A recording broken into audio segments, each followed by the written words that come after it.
নমস্কার বন্ধুরা, আপনাদের স্বাগত জানাই। আপনারা কেমন আছেন? ভালো আছেন? ভালো থাকবেন, সুস্থ থাকবেন, সাবধানে থাকবেন।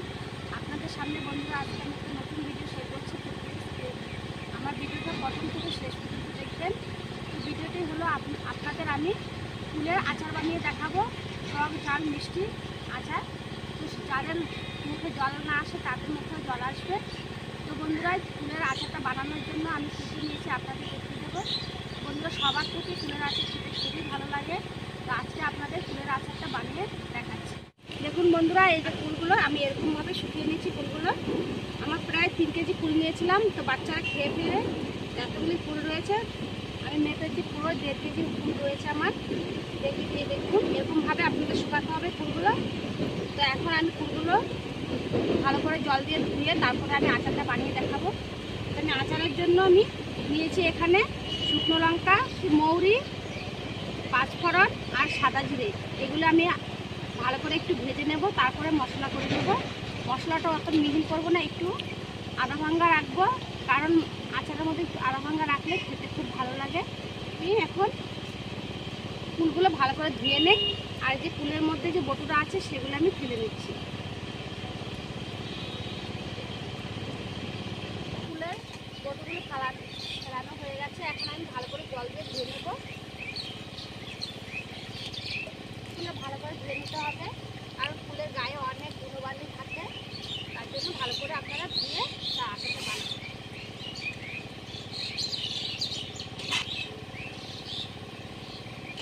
ফুলগুলো ধোয়া হয়ে গেছে। এখন আমি উনুনে আঁচ দিয়ে কড়াই বসিয়ে দেবো। উনুনে আঁচ ধরে ফেলেছি, কড়াইয়ে বসিয়ে দিয়েছি। কড়াই আমার গরম হয়ে গেছে। এখন আমি এই মশলাগুলো দিয়েছি যে আচারে দেওয়ার জন্য, সেগুলো আমি একটু ভেজে নেব। বেশি ভাজবো না, খুব ভালো করে আমি ভাজবো না, মিডিয়াম ভাজবো, যাতে মশলাগুলো না পড়ে।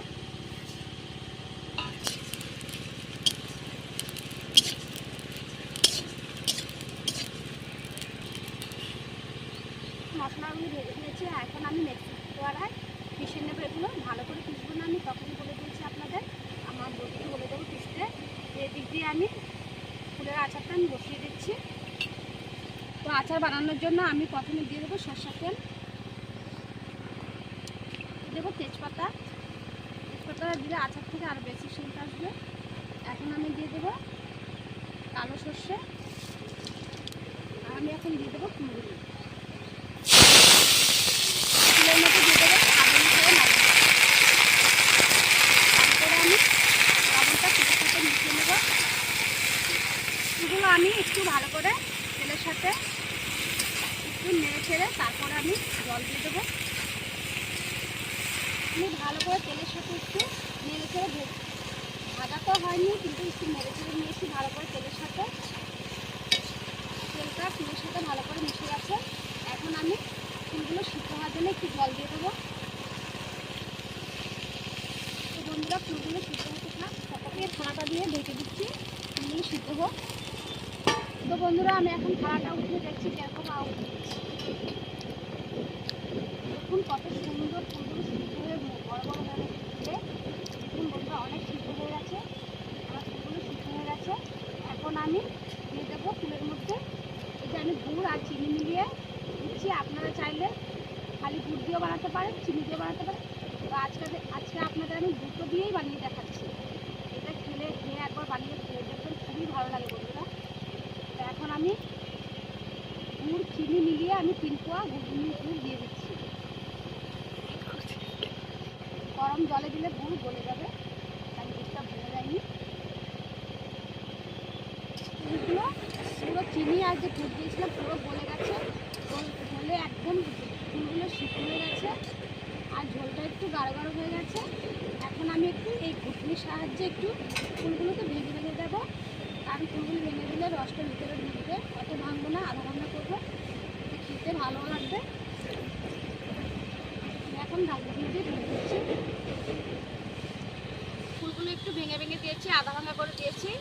এখন আমি যে ভেজেছিলাম যে মশলাগুলো পিষে নিয়ে আসতে, এই মশলাগুলো আমি দিয়ে দেবো। বন্ধুরা, আপনারা মশলাগুলো দিয়ে গোয়ামরি আর পাঁচফোড়ন দিয়ে তাকে আচারটা বানিয়ে খেয়ে দেখবেন, খুবই ভালো লাগে। আমি এখন দিয়ে দিচ্ছি। এখন ভালো করে মশলাগুলো ফুলের সাথে মিশিয়ে নেব।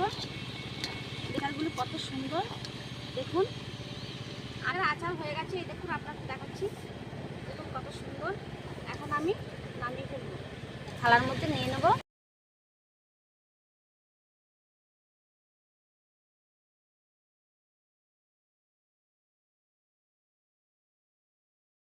আচার হয়ে গেছে, এই দেখুন কুলের আচারগুলো কত সুন্দর করে বানিয়েছি, যার মুখে জল না আসবে তার মুখে জল চলে আসবে।